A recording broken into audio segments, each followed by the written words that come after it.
Gloire soit rendue à notre Dieu. Nous vous saluons dans le nom précieux de Jésus-Christ. Merci de nous avoir donné cette occasion, cette opportunité de pouvoir vous communiquer la pensée de Dieu. Puisque nous traversons une période très sombre, le ciel de l'humanité devient de plus en plus sombre, de plus en plus difficile, puisque le temps est un temps difficile. La Bible déclare d'ailleurs que rachetez le temps car les jours sont mauvais. Et Jésus dira qu'il y aura des temps très difficiles sur la terre. Au commencement était la parole est avec Dieu et la parole était Dieu. Cet après-midi, ou ce soir, pour vous qui nous suivez de loin, nous voudrions quand même vous amener la pensée de Dieu par rapport à notre temps. Puisque le monde connaît une crise économique sans précédent. Oui, parce que tout a vieilli. Le monde aujourd'hui a besoin d'un changement. Chaque fois que l'homme s'écarte de Dieu, les résultats sont les catastrophes. Parmi les effets que nous allons expérimenter, vivre dans cette génération de la fin, c'est la disparition de l'amour. Puisque en des temps difficiles, il est souvent très difficile d'aimer. Alors, je vais tirer ma petite exhortation sur le livre de Matthieu au chapitre 15, puisque nous n'avons que 10 minutes, je serai bref.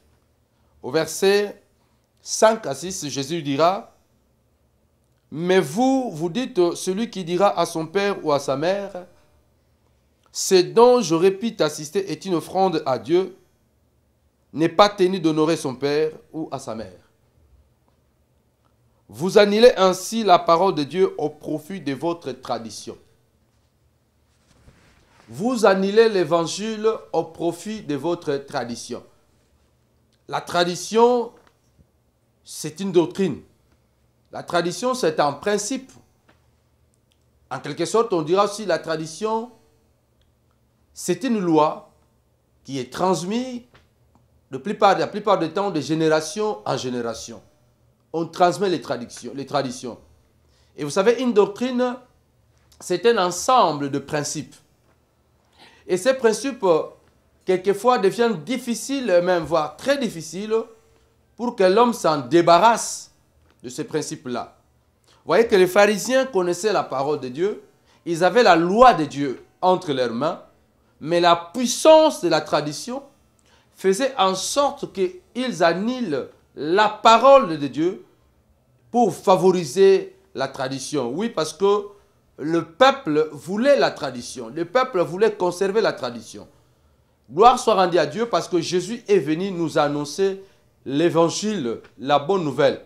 En grec, quand on parle de évangile on parle de l'évangile, on parle de la bonne nouvelle, donc d'une nouvelle extraordinaire. Jésus est venu nous annoncer une bonne nouvelle, mais une nouvelle extraordinaire. Pourquoi annulez-vous l'évangile au profit de vos traditions? Au verset 18, toujours dans Matthieu 15, au verset 18-19, Jésus va nous énumérer les traditions des hommes. Et ça, ce sont les traditions modernes aujourd'hui. Mais ce qui sort de la bouche vient du cœur. C'est ce qui suit l'homme. Car c'est du cœur que viennent les mauvaises pensées, le meurtre, les adultères, les débauches, les vols, les faux témoignages, les calomnies. Voilà les traditions de notre temps. Voilà la doctrine de notre temps.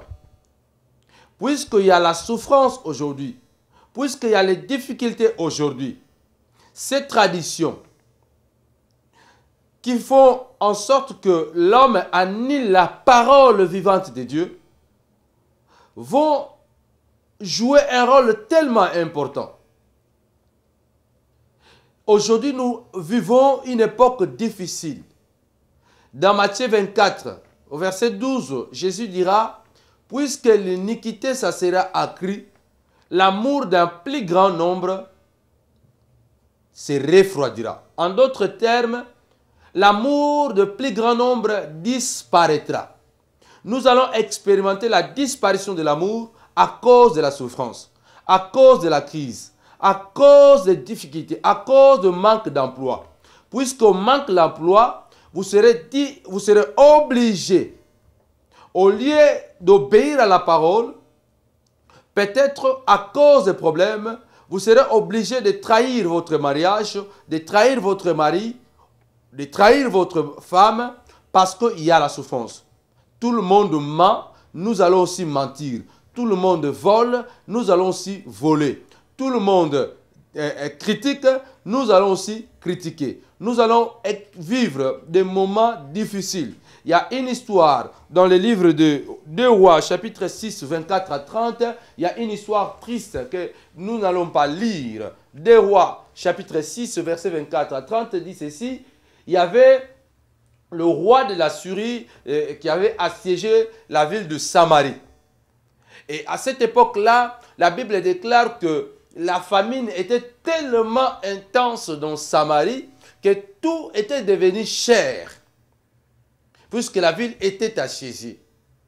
Et la Bible déclare, nous raconte une histoire dramatique. À cause de manque de nourriture, à cause de manque d'emploi, à cause de manque de travail, à cause de manque de beaucoup de choses, la Bible dit que un jour que le roi se promenait, une femme va croiser le roi et lui dit « Roi, sauve-moi ».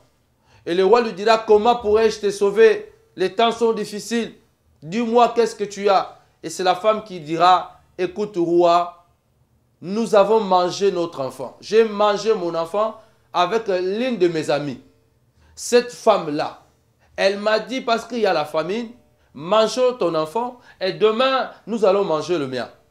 Et nous avons mangé mon enfant et lorsque le jour était arrivé pour manger son fils, elle a refusé de tuer son enfant afin qu'on le mange.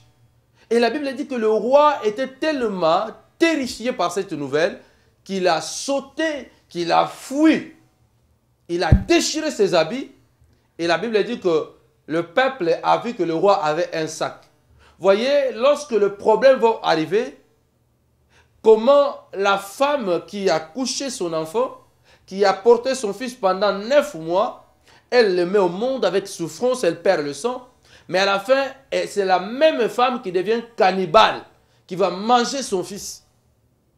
Ça peut être une métaphore. Mais pour nous dire tout simplement que lorsque la souffrance va augmenter, si nous n'allons pas nous courber à la parole, si nous n'allons pas faire recours à la vraie parole authentique, nous allons manger nos enfants. Pour dire tout simplement, nous allons commettre des actes abominables par manque d'emploi. Attention, les temps sont difficiles, mais faisons recours à la parole. La Bible dit, celui qui est en nous est plus grand que celui qui est dans le monde.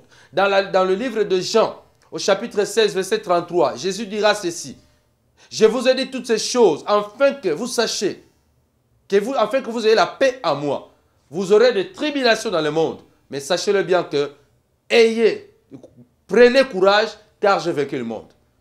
Retournons à la parole pour ne pas manger nos enfants. Retournons à la parole pour ne pas trahir notre femme. Retournons à la parole pour ne pas trahir notre mari. Retournons à la parole pour ne pas trahir Jésus. Vous connaîtrez la vérité et la vérité vous affranchira.